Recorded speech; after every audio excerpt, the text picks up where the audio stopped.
everyone. We just and hope you are enjoying your Saturday. You got your good cup of coffee or tea with you, or perhaps you're like me and you're not a coffee or tea drinker and you got your good cocoa.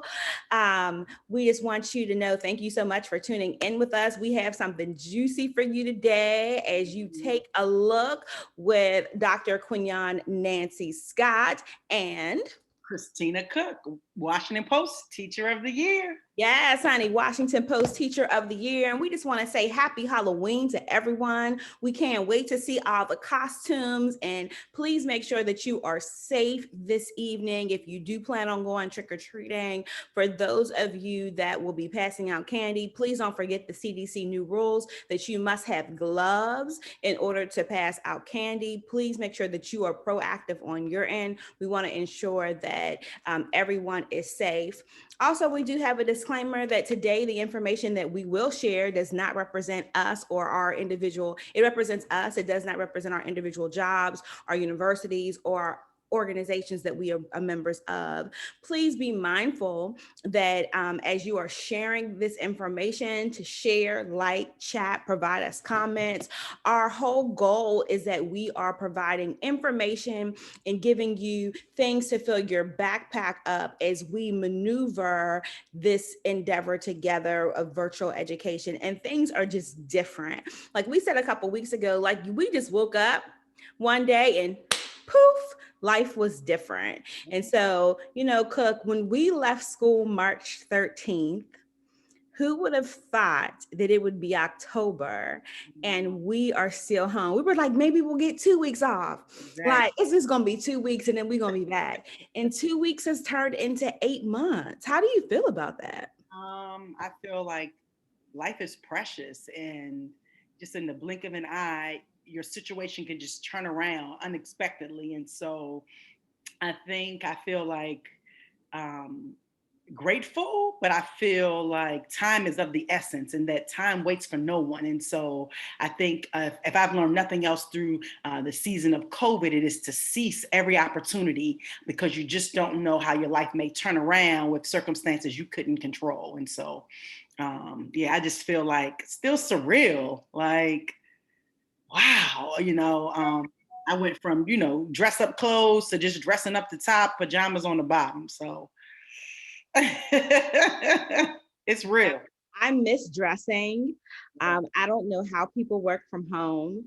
I haven't got used to putting on real clothes at home yet. So it's definitely very difficult for me. I also miss the interaction of people. I'm thinking about like people in my office and people saying hello. And then, both of us have started new positions since COVID. And to work with a team of people, and in some cases, we haven't met that team um, face to face, it's virtual. I think that's just a new set of skills Yeah. all together. And how do you show who you are and your personality via Zoom?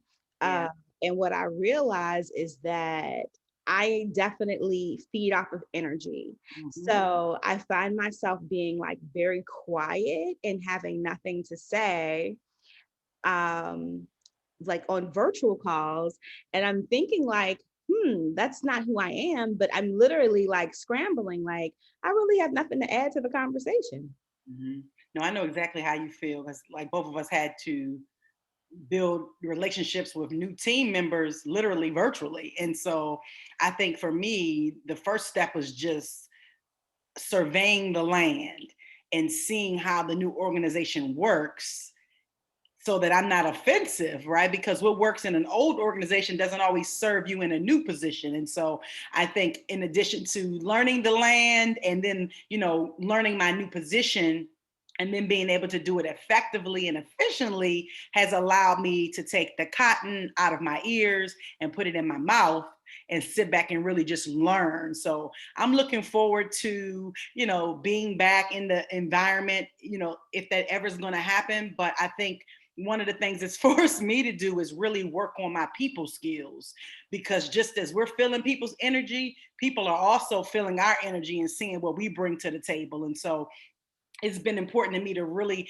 touch people at their core and really hone in on the quote that says, people don't care how much you know until they know how much you care about them. And so that's been my primary focus, is really getting to know people at the root this school year. Yeah, that's really good. Very good. And you're right. People are more comfortable with people that they feel like truly care about them, and that really makes a difference. So today we have this really juicy topic. Woo-hoo! And it's, we live in a state where children are very liberal. Parents, new parents, have given children the autonomy to really, we encourage children, speak your mind, say how you feel. And then, of course, when that leaves the home, that then transfers into the schoolhouse. And when it transfers into the schoolhouse, um, teachers then have to own giving children the autonomy to speak their mind. Yes. So on Facebook this week, I ran across this hot topic that so many Black educators were talking about. And so we're going to read it to the audience. Please feel free that if you have anything you want to add, put it in the comments. But just tell me, like, did this student really go too far? And so the letter that the student wrote to the teacher, it says, "Dear Mr. Brown, to whom it may concern, the whom being you, Mr. Brown, I'm writing to you today because I need more time to complete this assignment." Time is weird, right? I mean, it's like, who invented that? Anyway, give me more of it. In terms of extensions, I need one. Put y'all seatbelts on. And by seatbelts, I mean extensions. And by put on, I mean give them, please. You may be asking, why do you need more time? That is because I have no time management skills. On the bright side, I finished all 7 seasons of New Girl in 3 days. Please give me this extension. It's like you always say in class, take notes. Well, maybe you in capital letters, by the way, should be taking notes on how to give extensions. Step 1, give me an extension. However, if you don't want to give me an extension, I have thought of other options. Those options are as follows. Excuse me from doing the assignment. Thank you for taking the time to read this. Do you see what I did there? Time, humor, appealing to emotion, pathos. Also, I have your kids and will not let them go until you say yes. All jokes. Now, I'm thinking about Mr. Brown being my colleague, and I'm thinking about Mr. Brown being my boy. And Cook, if Mr. Brown called you with this foolishness, maybe I shouldn't have said foolishness. If Mr. Brown called you with this letter, Cook, what would you give Mr. Brown as his advice? Tell Mr. Brown, go ahead and look for another job, because when we're done responding to this child, you don't need to get fired, because you're going to resign, because you're going to break it down like a fraction. You're going to acknowledge that they know how to use the literary device. This must be an AP Lit student. Pathos. Right, so somebody in an advanced English class, and you are going to tell them like it really is. That child, that beautiful, whoever that individual was, went entirely too far. And I think one of the things, Scott, we have spent a lot of time talking about is the whole child and educating them and making sure they're good. But what we haven't spent a lot of time talking about is the whole teacher and how they manage all of the different personalities and morals and values that come inside their Zoom rooms and their classrooms on a daily basis. How many times have you and I told a child to take off a bonnet, take off a jacket, pull their pants up, and they've said to us, well, my mother lets me do it. My father doesn't care. And we've met families and we've seen parents with bonnets, parents with sagging pants, parents who don't obey rules and talk to teachers in any kind of way.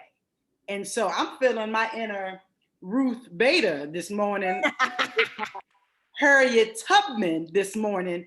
I would have ripped that child to pieces. So you said something that was such a good nugget, and you said we focus on the whole child, but we don't focus on the whole teacher.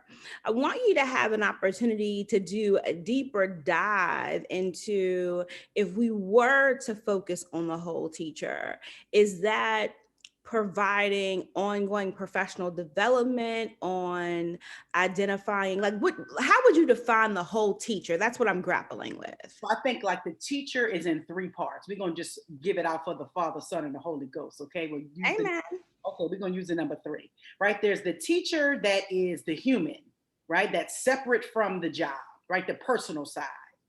There's the teacher who is the technician, right? That's the academic side. And then there's the teacher who is like the counselor, which is the holistic side. And so I feel like we spend a lot of time teaching toward only the academic side. And we fill our teachers' buckets with how to respond to data, how to respond to misbehaviors, how to respond. Everything is how to respond versus how to avoid or how to heal or how to help when those areas pop up in their classrooms. So like we don't often, I say we, I'm not speaking about you, Dr. Scott, because you're not even in this category because you believed in taking care of your team all the way around, right?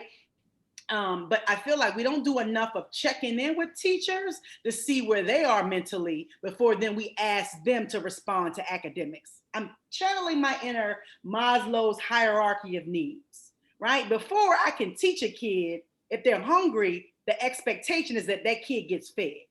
Now, whether that's mental food or physical food, they need to be fed before I can get to my academic. I feel my help coming on this morning, sis. You're missing your calling. I need you to see God because you're missing your calling. Hey, God, I've always been a heathen. So I feel like we need to start. Ridiculous this morning. It's too early for this foolishness. I feel like we need to start leaning into some discomfort and starting to ask people and really care about how they're doing emotionally and how they're doing personally, and then how they're doing managing the social emotional piece for children. Because Scott, here's the deal. You and I've been around the block a couple times in education and the teacher programs.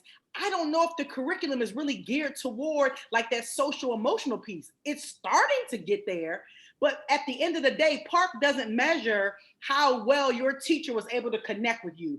PARCC measures how well did your teacher drive this instruction. I'm gonna throw it back to you on that. Yeah, so the teacher is the human, right? And so I'm thinking about one of the areas of growth that is I'm still growing in is that those teachers that I connected with, and it could have been connecting for whatever reason, right? Like, so maybe our birthdays were both in May, or we both were from the Midwest.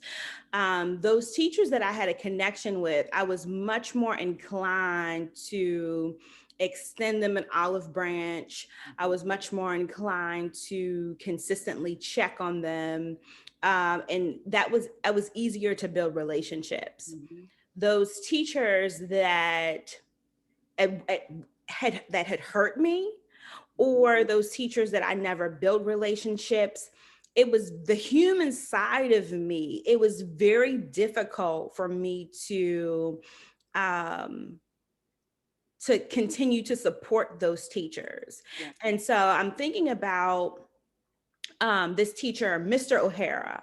Mr. O'Hara was a white Irishman, and I watched Mr. O'Hara grow over time, and he was a great social studies teacher, lazy, but great, right? Like he had a great character traits about him. And Mr. O'Hara wanted an opportunity to be a part of New Leaders. And so I had a relationship with New Leaders. At one point, I was on the board of New Leaders. And so the local board in Baltimore. And so what I did was I made my contacts and so got Mr. O'Hara in. And so during that time, I saw Mr. O'Hara grow. But you know, God will always let you hear what people really think of you. I used to always say, like, He allows the walls to open up. Come on And now. one day I was after school late, it was a Friday evening, and he was in the teacher's room across from my office. So, you know, he had a lot of nerve. And he was just like talking about me. I mean, when I say talking about me, I mean, he was talking about me bad. Like a dog. Like Doberman Pinscher dog, like, you know. And he sat on the leadership team. And so I listened. And so I just sat there and wrote my letter to New Leaders that, you know, why he was no longer worthy to be a new leader and all the things that he had said, because a quality leader is not going to rip and tear down another leader. Right. And one of the things, so he ended up being removed from New Leaders. I have no idea what he ended up leaving, going to another school. He went to a girlfriend's school. He only stayed there for a year and then went to another school. So I don't know where he is at this point. But I often wondered why I was never able to rebound, right? From I had poured so much into him. And I always say I get paid for people to talk about me. So why would I even care that he talked about me? And there's this one of the things that is not taught is like, how do you rebound from that? Yeah. And so just like I've had to learn to rebound from teachers and from colleagues, you also have to rebound from children. And that's one of the things that is not taught. It's like something like, well, you should just naturally do it. And I'm thinking about the number of students that you pour into, those students in return, maybe they don't use integrity, maybe they steal from you, maybe they just do something that, you know, ultimately just like truly hurts your feelings. And so the human side of you becomes broken. And so when the human side of you as an instructor becomes broken, it impacts you as the technician. Yeah. And so as a leader, I'm thinking when a child goes too far, when another adult goes too far, how do you heal the broken pieces? Because if you as the leader don't identify and begin healing the broken pieces, then what you then you have this fractions across the building, and it begins to spread like wildfire. That was really powerful what you just said. And I think it immediately made me think about, like, it's this delicate balance between all three at the same time, right? It's this, how do I manage to be human, the technician, and the social and emotional person all in one? And so again, I think I'm just going to drive that point back to like training and boundaries and, you know, being okay with telling people no and, you know, keeping your integrity about yourself. Because here's the deal, Scott.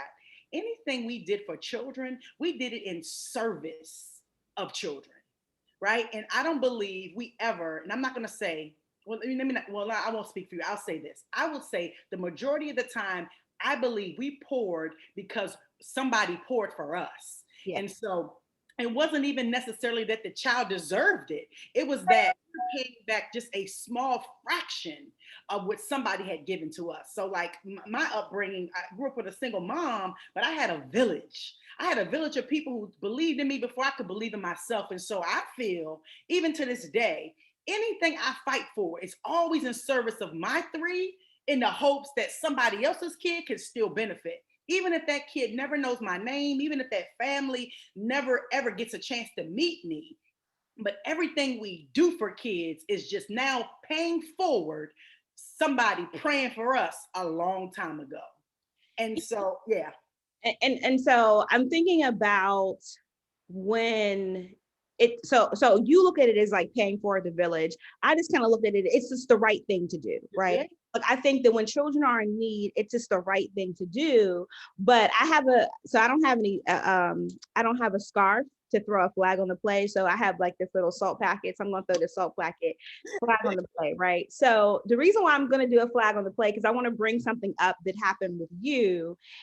And I think that this is a great opportunity, right, to talk about like, what did you do to heal, right? Yeah. So Cook decides she's going to give her students a party and they're going to do a holiday exchange, right? She loves kids.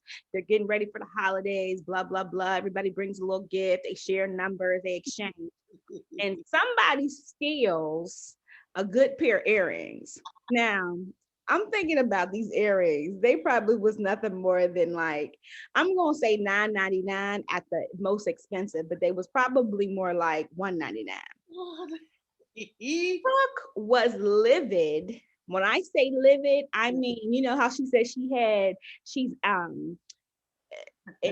embodying Harriet Tubman. Oh, she was Harriet that day. Oh, yes. She was Harriet that day. She was walking up and down the halls. She wanted to search every child. Now, at this point, the school had about 400 children, right? She wanted to search every child because she was upset that somebody stole these good earrings. I mean, she had Inspector Gadget, Inspector Kitty, Boo Boo on the scene. And she decided she wasn't doing any more exchanges because of what this one child did. And I'm thinking about this is a great example of the human side being fractured. Yeah. And how a lot of times we don't have to be human because society says we just have to be a technician. Yeah. And to a certain degree, we're not expected to be human. We're expected to have these superpowers. Yeah, hence, adapt to virtual learning. Hence, you're doing observations and this is brand new and nobody's even been taught, like this is just a sidebar, but this is really interesting that you have district offices, you have administrators doing observations, and we're both in that category, right? Doing observations on teachers when the reality of it is that we've never had to do virtual learning. Correct. Correct. And so we are observing and holding folks accountable of high expectations for something we've never gone through the pathway for. And although I truly believe good teaching is good teaching across content and across grades, I do believe that we should be giving grace to the human side because this is a new process for everybody. But anyway, that was just my little segment of commercial. Going back to Cook and this holiday extravaganza. Talk about, like, you didn't do any more holiday exchanges. No, I haven't. So talk about how do you push through, right? Even when children you love hurt you. Yeah, so I'm still in therapy for that, right? Because there was a student who didn't get a gift. And as a class, we came together and decided this was something that we wanted to do. It wasn't like my idea. And so I think the pain part was that this was a group activity and everybody exchanged names. We set a price for how much the gifts would be. And the day of the gift exchange, I had a few students assisting me with setting up the food, putting the Secret Santa gifts on everyone's desks. And at the start, everyone's gift was on the desk. And then when it was time for students to enter to retrieve their gifts, a pair of earrings that was on the desk miraculously disappeared. And so I think what hurt me was that as a class, we came together to do this, to create this tradition that was broken because somebody felt that their need was more important than the entire class. So one of the ways, Scott, to your question, right? How am I managing this process so that in following school year, we didn't have the gift exchange, but I started doing things like leaving $1, $2, and a phone charger in the classroom if someone ever needed a snack. And so for me, it was about building back the trust in the community. There was a book you asked your core team to read called The Speed of Trust by Stephen Covey. And it was so powerful because it talks about everyone's level and comfortability with how they trust. And so for me, trust is one of those things where you don't really measure it until it's broken. Even though people are untrustworthy the entire time, we don't acknowledge it until they do it to us. Mm. And so for me, one of the things I did was everything was like, hey, this is a community charger. Hey, y'all take it. You won't be able to charge your phones. Hey, this is the community dollar. You may be hungry one day. You may want a snack. You may want a soda. If you take it out the drawer, then we won't have it. And so I'm still processing that because to this day, Scott, I still want to know who stole those earrings. Where is Shonda Rhimes with Olivia Pope? Come on, somebody help me. Find those earrings. So 4 years later, I need you to get over the earrings. For sure. But I think it's very real. I think that this is an opportunity for people in general to reflect that, you have a job. We're all responsible for the technician, right? Like that's the reason why we're paid. Yeah. But the human side often doesn't show up. And we say this all the time, like something happens, they'll replace us tomorrow. And through HR, it may not be tomorrow, but you're going to be replaced. Like that's just the nature of the job. And you know what you just said? In addition to that, right? In addition to saying we'll be replaced, you know what people also say? Oh, don't take it personal. Right. So we've been taught when kids do things like that sugar dumpling did at the start of this segment, write these offensive letters, we are trained to be like steel, where anything a kid says shouldn't bother us. And I think that takes away, again, the teacher as a whole, it takes away that part of us that wants to respond, that wants to process that another human being who we spend more time with than we do our own families has hurt us in such a way.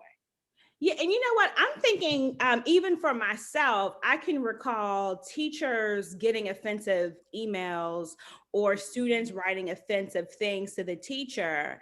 And I would say to the teacher, like, why is this personal for you? Don't take this personal. And, now that I'm really processing it, that it doesn't really matter why the teacher took it personal, but I should have acknowledged that it was personal for the teacher. Yeah. Because I think the whole, let the water just fall off you like a duck's back. I think at the end of the day, if it emotionally impacts you, then that means something. Yeah. And oftentimes we don't deal with the emotional impact. We deal with what the other person believes how you should deal with it. Yeah. And so if something has happened, right? So let's go back to the earrings. Then that impacted you emotionally, right? Where my advice was like, let it go. So what? Like, let's just move on. When in moving on, there was a scar. Yeah. And I think it just speaks to like where we all sit on the food chain, right? Like school at its core is business, and the business is educating young people.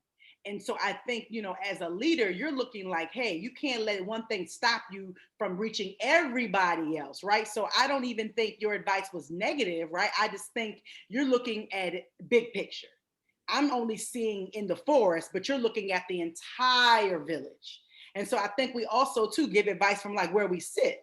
You're sitting from a place of, I gotta be in charge of this entire building. I can't have a teacher calling out because some kids stole some $10 earrings, right? Like, and so I get it. And even as a teacher, right? If a student has an issue, we're quick to be like, don't worry about it, be the bigger person, when really we're stopping from catering to the whole child, the whole teacher, when we don't give people an opportunity to process. Even if we disagree with how they're processing, I think just acknowledging that it's okay to have those feelings is enough for people. And so I feel like, take it back to this student who wrote this good old letter, honey.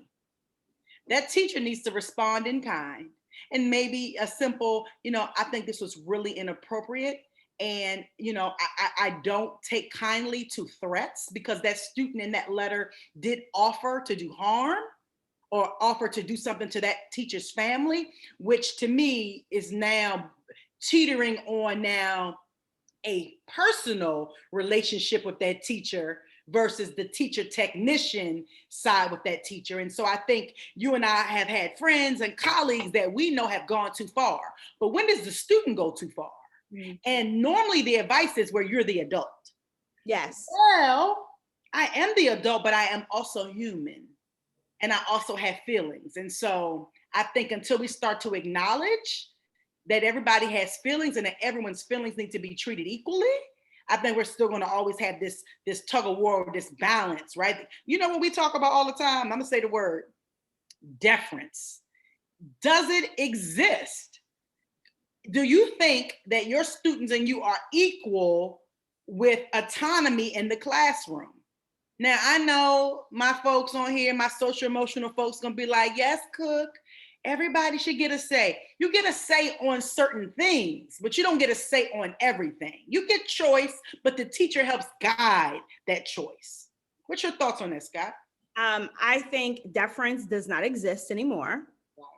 And when I say like such a large statement that way, I'm looking at the majority. So when I think of, and of course, I can only go based upon the parents that I have dealt with. So I'm thinking about in my career over the last 20 years, I've probably come in contact with easily 10,000 parents. And I can say that because in Baltimore County, I had 1,200 students. Mm-hmm. And so I'm thinking about,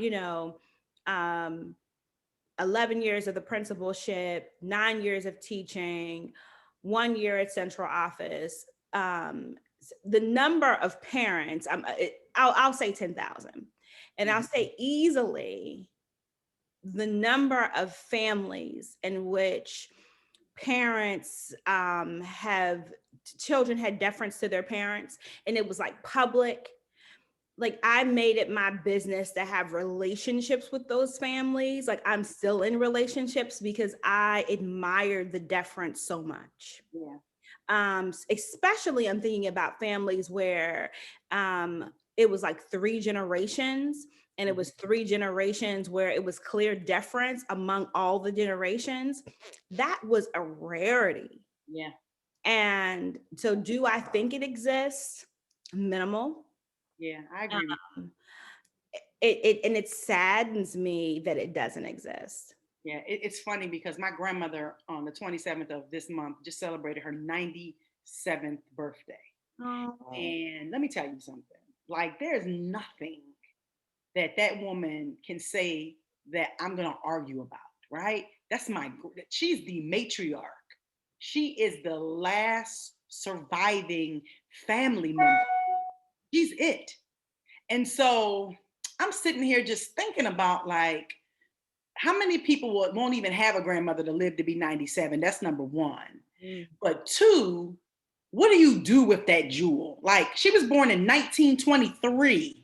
So that means for our history buffs, she's lived through the Great Depression. She's lived through civil rights. She's lived to see the first Black president. And it's such World War II. I think the list goes on and on. It's a rarity. And so for me, I don't care what she says. Yes, I'm grown, but that's still my grandmother. And if it wasn't for her, I wouldn't even be here, right? Because she was the one telling me about the Cosby Show in a different world and placing in my mind this concept of Spelman, right? And this HBCU experience. When I was 7 and 8 years old, she was the one who said, don't be out here wasting your money. She was the one who said to put God first in all things. Even at 97, she said that to me. She's like, I don't care how successful you get. If God is not at the center and the heart of everything you do, it will crumble. And so I'm just feeling like, have we lost that sense of like responsibility to our elders and people in authority over us? Because Scott, this is making me think, now I didn't want to go here, but I'm gonna go here. That letter from that student is really spiritual warfare, because the Bible talks about you having to submit to those in authority over you. It doesn't mean they're ruling you. It just means that there is this level of respect that needs to be there. And it's making me think of my favorite character from the Bible, honey. Listen, if I die and come back, I'm coming back as King David, because he was the rightful king. but he played his position until God appointed him. And so I just feel like so many times everybody wants to be at the top, but you don't know the struggle at the top. You don't know the skill set that's needed at the top while we're out here throwing shade, being ignorant, being disrespectful to the person in leadership, because this is what you do when you do that. You give your followers permission now to disrespect and to de-edify you. And with my hand to God, can nobody say that they ever sat up with me and had a conversation about you. Not a soul walking. And I truly believe that when you bless the leader, so this is the last day of Principal Appreciation Month. And it's been so rewarding for me to see all of my colleagues get their accolades. And I think about there's the clique at the school who's like, we got to do this, like, we're so happy. And then same school, same person, there's a clique like, I'm not doing anything. And then you even have the people in the middle who act like they're with the clique who's doing something, or they go to the principal's office like, did you like what we contribute? And they ain't gave a dime. It happens every school, everywhere. It's just the nature of the beast. And I think as a leader, you have to own that. But I also think that there is true blessings to when you do adhere to authority. And it's not even about, and everybody has somebody to adhere to. And I think about that even with my own self. So like, in a marriage, right? My husband has authority over me. Dude gets on my nerves sometimes, right? But at the end of the day, I'm thinking about like decision making situations, even if it's like financial, where we're both putting in 50-50 at the end of the day, right? Based upon what we believe in, he has authority. Like, it just is what it is. And so the blessing is adhering to the authority. And that can be difficult sometimes, right? Especially when you disagree. Yeah, or you don't trust, or you don't like. You don't exactly, you don't trust, you don't like, but it's really about the push through. And even going back to the student letter here, the student had one thing in mind: self. And so I think that's what gets in the way of a lot of times with people. Self prevents you from moving ahead. And so, as we close, we're way over time today, but as we close, I just hope that you will take this moment to examine yourself, right? So as an educator, think about the three parts of you. Think about the human side of you, the technician side of you, and the social emotional side of you, and really determine, are you providing these sides equal balance? And if you're not providing these sides equal balance, begin to do a hamburger, that is where you take a piece of paper and you make it a triad, and really think about and begin to write down and process, what do you need to make sure that your life has in order for all three sides to truly start seeing some balance. And then, for just self in general, right? So you're not an educator. We appreciate you listening and signing on for us. But, sometimes it's so important that we just reflect. And the reflection really becomes, we all have someone that we have to submit to. We all have someone that is authoritative. And so we really need to think about, are we adhering to what we are supposed to? And I think that that's really good. And Cook, you said something so powerful, when you were talking about, we think we should be further than where we are. And I'm thinking about, when I came to Seed, I had already served as principal, but I had to submit to another principal. And in that submission,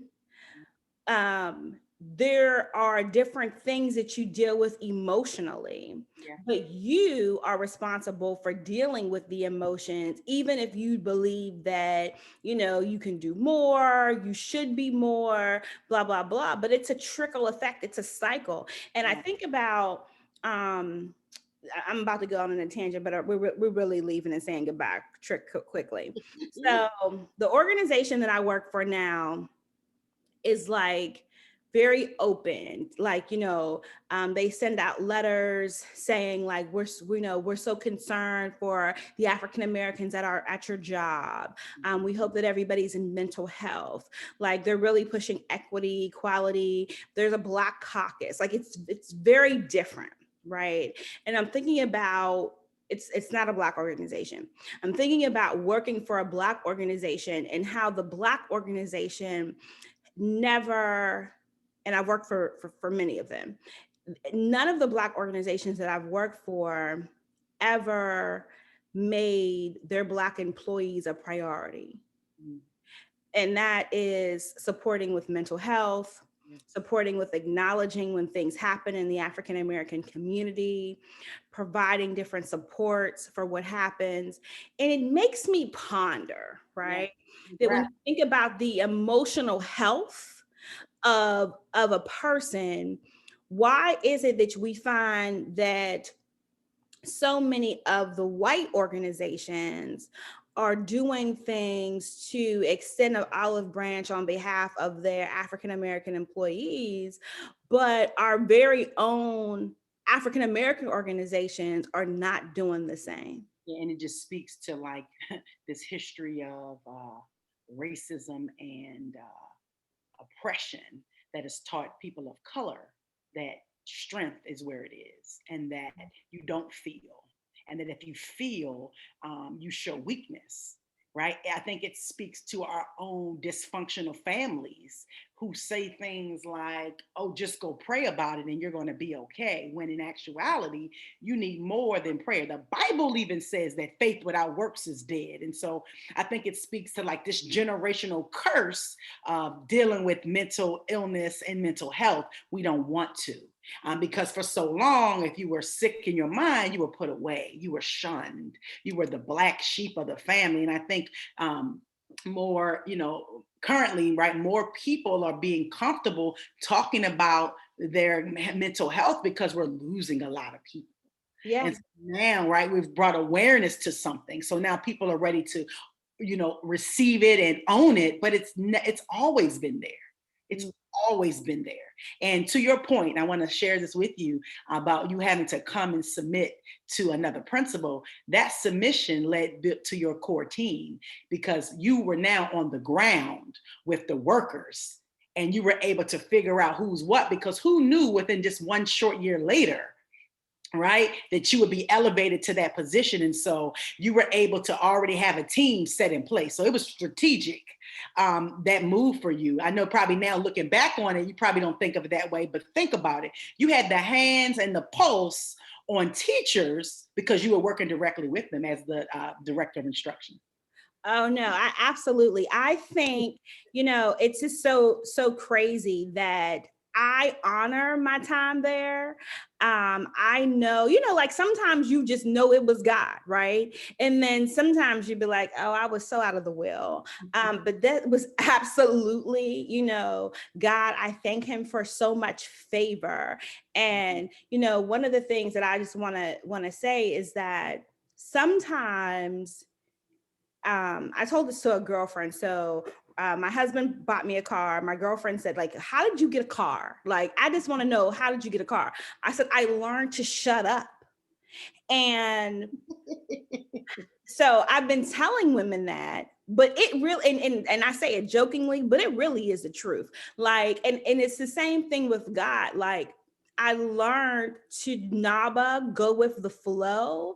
And so when you just learn to go with the flow and you trust him, it's very different than when you are kicking and screaming along the way. Yeah. And so, I just encourage you that if you're not where you want to be, like, just continue to trust him. Don't trust him. Don't stop the process because you don't like where you are. And sometimes where you think you should be just isn't where you are supposed to be. And God will put you in an incubation process because there's just some things that you just need to learn and you're not ready for what you believe you're ready for.